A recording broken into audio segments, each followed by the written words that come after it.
اب داتا صاحب نے لکھا ہے ناراض ہونا ہوا تو داتا صاحب سے ہونا.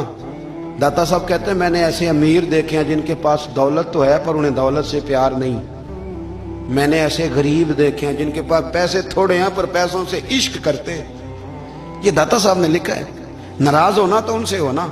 میں نے ایسے امیر دیکھے ہیں دولت ہے پر دولت سے پیار اگر اللہ نے دی ہے تو انہیں بانٹنا بھی آتا ہے, انہیں سخاوت کرنا بھی آتا ہے, کھلانا بھی آتا ہے.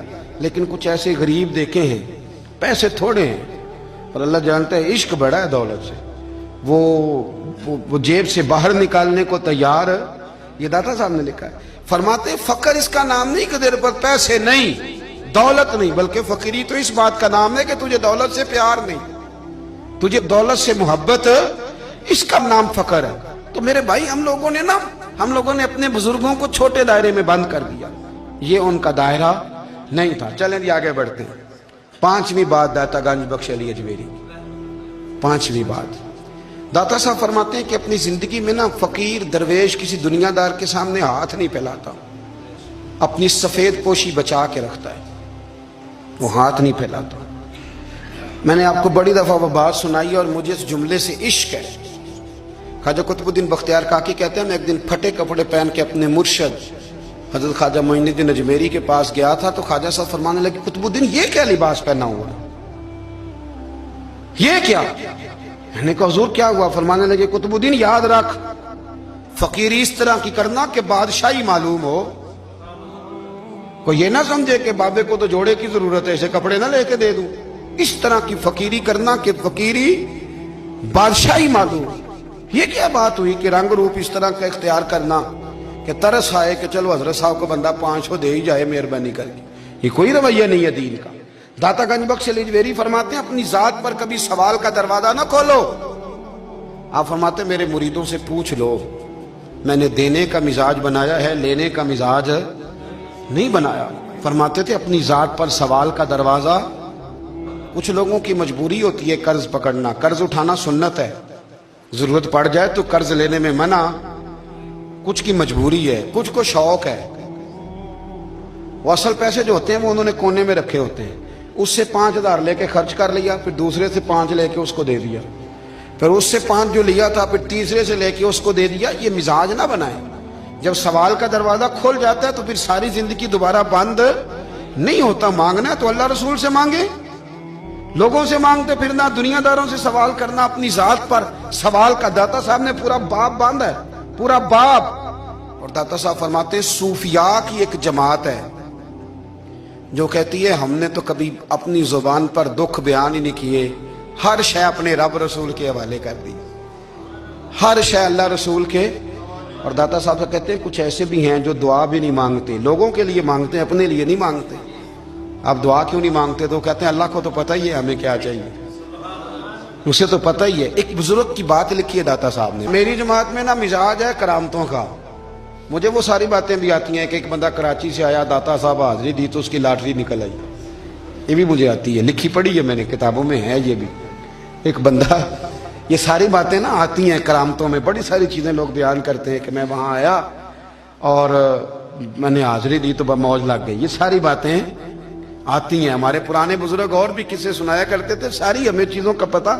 پر جو عنوان ہے نا وہ حضرت شیخ ابو النور کہتے ہیں کہ ایک بندہ داتا صاحب کے مزار پہ گھوم رہا تھا, داتا 10 روپے دے, 10 روپے دے, 10 روپے دے. تو ایک بندہ بڑی دیر سے اسے دیکھ رہا تھا, وہ کہنے لگا داتا نے تجھے کیا دینا ہے, ادھر آ میں دوں. اس نے 10 دیے. بندہ بڑا حسین تھا, ہنس پڑا, کہنے لگا داتا تیرے بھی صدقے جاؤں. دلانے لگا تو منکر سے ہی دلوا دیے, جو نہیں مانتا اسی سے دلوا دیے. وہ بڑا پریشان ہوا, میں اور چکر میں تھا, اس نے میرے اوپر ہی جڑ دی ہے بات. کہنے لگا داتا تیرے صدقے جاؤں. تو یہ ساری باتیں کتابوں میں موجود ہیں, لوگوں نے اپنے اپنے مشاہدات جو جس کے ساتھ پیش آیا اس نے بیان کیے ہیں. بہت ساری باتیں قابل بیان ہیں, پر جو عنوان ہے میں اس پہ رہنا چاہتا ہوں. داتا صاحب رحمت اللہ علیہ فرماتے ہیں ہماری تعلیمات ہیں کہ اپنے دکھ درد دنیا داروں سے بیان نہیں کرنے, سوال کا دروازہ لوگوں کے سامنے کھولنا. اللہ والوں سے کہیں گے کبھی کہنا ہوگا تو دنیا داروں سے کہنا. کہتے ہیں ایک شیخ احمد نام کے بزرگ تھے, ساری زندگی کسی کو کام نہیں بتایا, ساری زندگی بڑی مشکلات آئیں, پر کبھی اپنی ذات پر سوال کا دروازہ نہیں کھولا. ایک ایسی مشکل آئی کہ جو حل ہی نہیں ہوتی تھی. کسی نے ان پر کوئی الزام لگا دیا. ابو مسلم نام کا ایک بادشاہ تھا, اس کی حکومت تھی, اس نے پکڑ کے قید میں ڈال دیا. اب قید میں ہیں, جرم لگ گیا ہے, فرد جرم عائد ہو گئی ہے, جیل میں ہیں. لوگ کہنے لگے حضرت جی اپنی صفائی میں کچھ کہیں. فرمانے لگے ساری زندگی بندوں سے کچھ نہیں کہا, اللہ رسول کو پتا ہے میں بے گناہ ہوں, مجھے کہنے کی ضرورت نہیں. داتا گانی بخش علی حجویری نے لکھا ہے, داتا صاحب کہتے ہیں تو یقین کامل تو پیدا کر, تو ایمان تو پختہ کر. داتا صاحب کہتے ہیں وہ ابو مسلم جو بادشاہ تھا وہ نیک آدمی تھا, اسے رات کو خواب میں نبی کریم کی زیارت نصیب ہوئی اور حضور سید عالم صلی اللہ علیہ وسلم فرمانے لگے تو نے اللہ کا ایک نیک بندہ جیل میں ڈال دیا, ڈر نہیں آتا, وہ تو بے گناہ ہے. بادشاہ آدھی رات کو خود اٹھا. دادا صاحب فرماتے ہیں کسی گارڈ کو نہیں بھیجا, پولیس والے کو نہیں بھیجا, جیلر سے نہیں کہا, خود گیا, جا کے جیل کا دروازہ کھولا. دروازہ کھول کے اس درویش کو آزاد کیا. کہنے لگا بابا جاؤ, مجھے پتا چل گیا بے گناہ ہے. بابا جی سلام کر کے جانے لگے تو بادشاہ پھر آگے آیا, ہاتھ باندھے, ہاتھ چومے. کہنے لگا حضور آپ بڑے نیک ہیں, میرے لیے کوئی حکم ہو تو بتائیے گا, میرے لائق کو خدمت ہو تو بتائیے گا. تو شیخ احمد فرمانے لگے تجھے ابھی بھی سمجھ نہیں آئی, تجھے ابھی بھی نہیں سمجھ آئی. کہنے لگا حضور کیا؟ فرمانے لگے جو تہجد کے وقت تجھے اٹھا کے مجھے رہا کرنے بھیج سکتے ہیں وہ میری کوئی ضرورت باقی رہنے دیں گے؟ مجھے کوئی ضرورت پڑے گی کسی اور کو کہنے کی؟ جو تہجد کے وقت تجھے اٹھا کے بھیجتے ہیں کہ جا کھول جا کے دروازہ, وہ ضرورت رکھیں گے میری؟ ضرورت مجھے رہے گی کہ میں تجھے اور کوئی کام؟ ابھی بھی تجھے سمجھ نہیں آئی؟ تو داتا علی حجویری رحمت اللہ علیہ فرماتے ہیں اصل میں ہماری طبیعت ہے, ہم نے بندوں سے دل لگا لیا ہے. دل اللہ رسول سے لگاؤ, کسی بندے سے لگانا تو اس سے لگاؤ جو اللہ والا ہو. آپ فرماتے ہیں کہ اپنی ساری خواہشات اپنے رب رسول سے, آپ فرماتے ہیں کہ اگر اللہ کے حوالے اپنی خواہشات کر دو گے تو رب تمہیں نا عام لوگوں سے زیادہ عطا کرے گا, عام لوگوں سے. اور پھر داتا صاحب نے آگے جا کے ایک چھٹی بات لکھی ہے, اتنا وقت نہیں ہے ورنہ کشف المحجوب کا تو ایک ایک صفحہ الٹتے جائیں تو کیا کیا چیزیں کھلتی چلی جاتی ہیں. داتا صاحب نے لکھا ہے, داتا صاحب فرماتے ہیں اگر تو چاہتا ہے نا رب جلدی راضی ہو جائے پھر اللہ کی مخلوق سے محبت کرنی شروع کر دے. اگر تو چاہتا ہے کہ رب راضی نہیں صرف جلدی راضی ہو پھر اللہ کی مخلوق سے پیار کر. اللہ خود داتا صاحب اپنی بات کرتے ہیں, کہتے ہیں میں دریائے راوی سے گزر رہا تھا, یہ ایک اور جگہ آپ کی سیرت میں لکھا ہے, یہ کشف المحجوب میں نہیں ہے. راوی سے گزر رہے تھے تو داتا صاحب نے اکثر ٹینڈ کرا کے رکھتے تھے. کئی بزرگ ہیں جو سر پہ بال نہیں رکھتے, ٹینڈ کرائی ہوئی تھی تو کشتی میں گزر رہے تھے تو سامنے سے کچھ نوجوان بھی کشتی میں آ رہے تھے. تو آپ نے نا سر سے کپڑا اٹھایا, جب سر پہ کھجلی کر رہے تھے نا, یہ واقعہ اور بزرگوں کے بارے میں بھی کتابوں میں آتا ہے, داتا صاحب کے بارے میں بھی آتا ہے. سر پہ جب کھجلی کی نا تو بچوں نے ٹینڈ دیکھی تو ایک کہنے لگا ذرا دیکھو بابے کا سر کیسے چمک رہا ہے. ایک نے مذاق کی اور باقی ہنسنے لگے, پھپتیاں کسنے لگے. یہ اچھی بات نہیں ہوتی, یہ بزرگوں کے بارے میں یہ رویہ اللہ کو ناپسند ہے.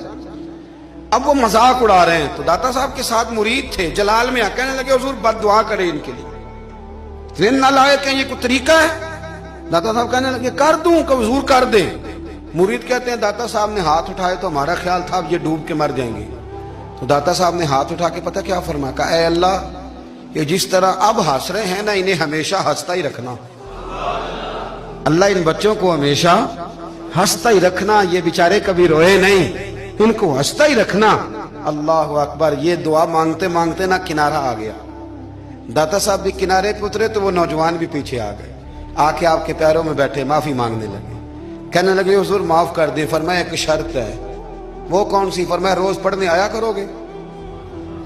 میں کہا حضور آیا کریں گے. شیخ آپ کے خلیفہ ہیں, وہ فرماتے ہیں کہ عجیب ہے, میں ان کے ڈوبنے کی دعا کرا رہا تھا اور منظر یہ بنا کہ انہوں نے توبہ کر لی, داتا صاحب سے پڑھنے لگے, کوئی شیخ الحدیث بن گیا, کوئی شیخ القرآن بن گیا, بہت بڑا درویش بن گیا. کہتے ہیں میں ہمیشہ سوچا کرتا تھا کہ میں چاہتا تھا ڈوب جائیں, پر وہ ایسے تیرنے لگے ہیں کہ کئی اوروں کو تیرانے کی سہولت اللہ نے انہیں عطا کر دی, آسانی دے دی ہے. اوروں کو بھی بہت ساروں کو وہ لے کے اوپر کی طرف اٹھا کریں گے. داتا گنج بخش علی اجمیری کہتے ہیں اللہ کی مخلوق سے بندہ مل جائے تو اسے شیشے میں نہ اتار. ہم لوگ نا اب سامنے والے کو شیشے میں اتارنے کی کوشش, اور نہ بھائی اب دنیا بڑی تیز ہے, تو جس کو شیشے میں اتارے گا نا وہ بھی تجھ سے تیز ہے, وہ تجھے شیشی میں اتار لے گا. اس لیے مہربانی کریں اب ان چکروں سے نکلیں. وہ کسی نے کہا تھا امام غزالی سے کہ مخلص دوست مجھے کیسا پتہ چلے گا کتنے ہیں؟ آپ فرمانے لگے اپنے دل سے پوچھ, جتنوں کے ساتھ تو مخلص ہے اتنے تیرے ساتھ بھی مخلص ہیں, اور اگر تو داؤ لگا رہا ہے دنیا کو تو پھر دنیا تجھ سے تیز ہے. پھر کوئی کسی چکر میں آنے والا بالکل نہیں. اس لیے کوشش کریں ہمیشہ. ایک حدیث پاک نہ پڑھ دوں, یہ بھی داتا صاحب نے لکھی ہے, بہت ساری کتابوں میں ہے پر داتا صاحب نے بھی لکھی ہے. نبی کریم علیہ السلام نے فرمایا جنت میں کثرت بھولے بھالے لوگوں کی ہوگی. جنت میں کثرت بھولے بھالے لوگ جنت میں, وہ جو آسمان پہ تارا لگا بھی آتے ہیں پھر شام کو دوبارہ لے بھی آتے ہیں, وہ تیز بڑے ہیں پر رہ ہمیشہ پیچھے جاتے ہیں. وہ جو سادے ہیں جو چکروں میں نہیں پڑتے. اب یقین کریں اب تو نا لوگوں سے مل کے کئی دفعہ گھٹن ہونے لگتی ہے, بعض لوگوں سے ملاقات کر طبیعت لگتی نہیں زیادہ تر, اس لیے کہ محسوس ہوتا ہے کہانیاں گھڑ رہے ہیں, قصوں کی دنیا کے لوگ. یہ وہ بات میں وزن نہیں, وہ سرور نہیں. اور بعض لوگ آتے ہیں کچھ کہتے بھی نہیں, لیکن ان کے لب و لہجے میں اتنی مٹھاس ہوتی ہے کہ دل کرتا ہے کبھی یہ دوبارہ بھی آیا کرے, کبھی آئے, کبھی پھر ملے. تو معاشرے کو حسن دیں, معاشرے کے اندر کوفت نہ پیدا کریں. بات چونکہ وقت تھوڑا رہ گیا, داتا علی اجمیری کہتے ہیں اللہ کی مخلوق سے پیار کر, اللہ تجھ سے راضی ہوگا. آپ نے دلیل کے طور پہ بنی اسرائیل کا ایک واقعہ لکھا. آپ فرماتے ہیں بنی اسرائیل کے اندر ایک شخص تھا جو پہاڑ کی چوٹی پہ عبادت کرتا تھا. لوگ اوپر چڑھ کے ملنے کے لیے آتے تھے. رستے میں ایک ڈھلان تھی, لوگ اس پر چڑھتے تو پاؤں پھسل جاتے, بہت سارے لوگ گر جاتے. ایک دن وہ شخص کہنے لگا اللہ اگر تو اسے نہ بناتا تو کیا ہوتا, ایسے بیکار بنا دی. رب ناراض ہو گیا. اس وقت کے پیغمبر علیہ السلام کو وہی فرمائی اسے کہو تو میری تخلیق پہ اعتراض کرتا ہے, جا میں نے تیرا نام ولیوں کی صف سے کاٹ کے نافرمانوں کی صف میں لکھ دیا. وہ نبی اس امت کے علیہ السلام تشریف لائے اور آ کے اسے کہا کہ رب کریم نے تیرا نام کاٹ کے نا ولیوں کی لسٹ سے نافرمانوں کی لسٹ میں لکھا ہے. کہنے لگا حضور اللہ نے خود لکھا ہے؟ کہا ہاں. وہ سجدے میں گر گئے, یا اللہ تیرا شکر ہے, یا اللہ تیرا شکر ہے. وہ پیغمبر فرمانے لگے یہ کیا کر رہے ہو؟ عرض کی حضور آپ نے کہا ہے نا اللہ نے میرا نام لیا, میں کہاں اور میرا رب کہاں؟ اس نے میرا نام لیا ہے. حضور میں تو اپنے آپ کو کسی کھاتے میں نہیں سمجھتا تھا. اچھا اگر مالک نے اب مجھے نافرمان فرما دیا ہے اور میری غلطی سے فرمایا ہے, دوزخ میں تو میں جاؤں گا.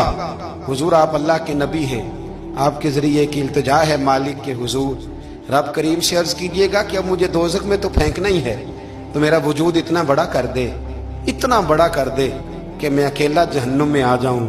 میرا دل نہیں کرتا اللہ کا کوئی اور بندہ دوزخ میں جائے. میں چاہتا ہوں اتنے پیارے پیارے مخلوق پیدا کیے اس نے, کوئی جلے نہ, کوئی دوزخ میں جلے نہ. مجھے بڑا کر کے نا اکیلا بھر دے میرے وجود کو, میں اکیلا جلوں گا.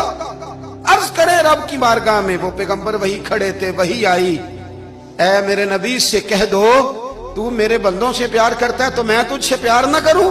جا میں نے تجھے معاف بھی کیا, تیرے لیے جنت کا فیصلہ بھی کیا, اور قیامت میں جس کی تو سفارش کرے گا میں ان سب کو بھی جنت عطا کر دوں گا.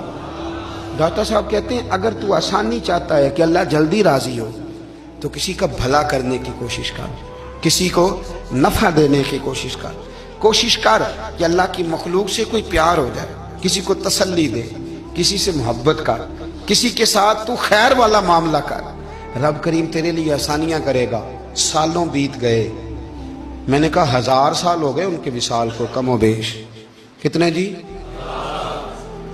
200-300 سال کے بعد لوگ بھول جاتے ہیں. بہت سارے ایسے درباروں پہ جانے کا موقع ملا کہ لوگ کہتے ہیں پتہ نہیں بزرگ کون تھے, لیکن یہاں مزار ہے ان کا. 1000 سال بیت گئے, 1000 سال. وہ جب یہاں برطانیہ حکومت کرتا تھا نا, انگریز کی حکومت تھی ہندوستان میں, تو لارڈز آف برطانیہ کہا کرتا تھا کہ یہ عجیب, میں نے داتا صاحب کی قبر دیکھی ہے تو قبر پر لوگوں کے دلوں پہ حکومت کرتی ہے تو یہ قبر پر اس کا سکہ چلتا ہے. جو لوگ نہیں بھی نہ مانتے مزارات کی حاضری، ان کو بھی کبھی نہ کبھی آنا پڑ ہی جاتا ہے. یہاں کی حاضری اتنی ضروری ہے کہ ان کو بھی کبھی نہ کبھی حاضری دینی پڑ جاتی ہے. داتا صاحب رحمۃ اللہ تعالی علیہ نے خدمات کی، کوئی زمین نہیں داتا صاحب کی. کوئی شخص نہیں بتا سکتا کہ اتنے مربع تھے، کوئی نہیں بتا سکتا کہ داتا علی اجویری رحمۃ اللہ تعالی علیہ اتنے بڑے مکان میں رہتے تھے. ایک مسجد بنائی ساری زندگی. ایک دفعہ ایک صاحب مجھے کہنے لگے جی وہاں لوگ بڑا سجدے کرتے ہیں، شرک کرتے ہیں، فلاں کرتے ہیں. طالب علمی کا زمانہ تھا. میں انہیں اسے کہا چل یار چلتے ہیں، آج حاضری دے، یہ پتہ تو کریں. اتفاق کی بات کہ ہم جمعے والے دن گئے، عصر کی نماز تھی. داتا صاحب کی مسجد میں نا پہلی صف سے لے کر تو باہر تک گیٹ تک رش ہوتا ہے جمعے والے دن. دیکھیں کبھی آپ نے؟ پھر نماز کے بعد جب ہم وہاں بیٹھے نا تو چاروں طرف پھٹیاں لگی ہوئی ہیں، لوگ قرآن پاک پڑھتے ہیں. اگر کوئی ایک آدمی ہزاروں میں سے غلط کام کرے بھی تو وہ داتا صاحب نے تو نہیں نہ کہا اسے. میں کہتا ہوں تمہیں وہاں جاہل بندے تو نظر آتے ہیں، تو جو وہاں سارا دن قرآن پڑھا جاتا ہے وہ نہیں نظر آتا؟ جو وہاں حدیث پاک کا درس ہوتا ہے وہ نہیں دکھائی دیتا؟ وہ جہاں ہزاروں مزدور جو لاہور کے کوئی کہیں مزدوری کرتا ہے، کہیں مزدوری کرتا ہے، روٹی اسے داتا صاحب کے آستانے سے مل جاتی اور وہاں بیٹھ کے لوگ اپنا گزارا کر لیتے ہیں. یہ تمہیں کیف نہیں نظر آتا؟ یہ رنگ نہیں تمہیں دکھائی دیتا؟ او بھائی، وہاں ہر جمعے ہزاروں لوگ اللہ کے حضور جھکتے ہیں. کوئی ایک آدھ آدمی غلط کام کرتا تمہیں دکھائی دیتا ہے تو اس کو بنیاد بنا لیتے ہو. ہم جس دن گئے نا اس بندے کو تو ہم بیٹھے رہے مغرب تک، پر ایک بندہ بھی سجدہ کرنے والا نہیں ملا. میں نے کہا تو کہتا تھا لوگ قبر کو سجدہ کرتے ہیں، یہ تو سارے اللہ کو کر رہے ہیں، یہ تو سارے قرآن شریف پڑھ رہے ہیں، وہ تو دعاؤں میں لگے ہوئے. داتا صاحب کے مزار کے ساتھ جو مسجد ہے آج بھی اس میں ہزاروں لوگ اعتکاف کرتے، جگہ نہیں ملتی اعتکاف بیٹھنے. بھائی کیا بات کرتے؟ وہ تو دنیا سے چلے بھی گئے تو پھر بھی لوگوں کو اپنے مزار پر نمازیں ہی پڑھوا رہے ہیں، قرآن ہی پڑھوا رہے ہیں، جمعے ہی ہو رہے. درس داتا صاحب کے مزار پر مدرسہ قائم ہے جامعہ اجویریہ، درس نظامی کی کلاسیں لگتی ہیں، کتابیں چھپتی ہیں، دین کا کام ہوتا ہے. وہاں ایک پورا انسٹیٹیوٹ قائم ہے. مہربانی فرمائیں اب تعصب کی اینک اتار دے، فرقہ واریت کا ذوق چھوڑ دے، صحیح کو صحیح کہنا سیکھیں، اصل کو اصل کہنا سیکھیں. اور اہل حق سے بھی میری گزارش ہے ان کی تعلیمات کو سمجھیں، میلوں ٹھولوں سے، غیر شرعی باتوں سے بچیں. اللہ ان کے درجات بلند کرے، ہمیں ان کی راہوں کا مسافر بنائے. آخر دعوانا